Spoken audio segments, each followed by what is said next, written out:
Hello guys! For this video guys, ay gagawa tayo ng okoy na shrimp. Ayan.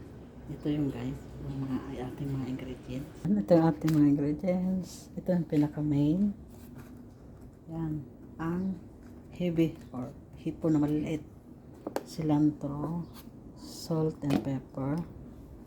Ito yung all-purpose saka cornstarch. Pinagsama na natin.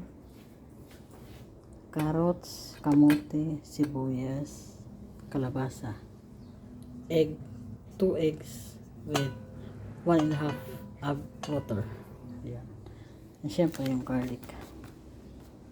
Ayan. Ayan, magsimula tayo. Ihalo na natin. Ayan, bali, minix ko na yung egg saka water. Minix ko na rin yung flour saka cornstarch. And i-mix natin dito. Ito, i-mix natin dito. Ayan, mag-mix tayo. Naghalo na lang yung cornstarch. Mix na tayo.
Lagay na natin. Ito, lagay na natin ito. Natin carrots. Kamote. Tapos yung sibuyas. Lagay natin.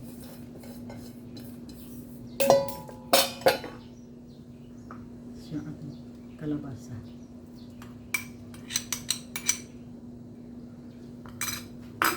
Ating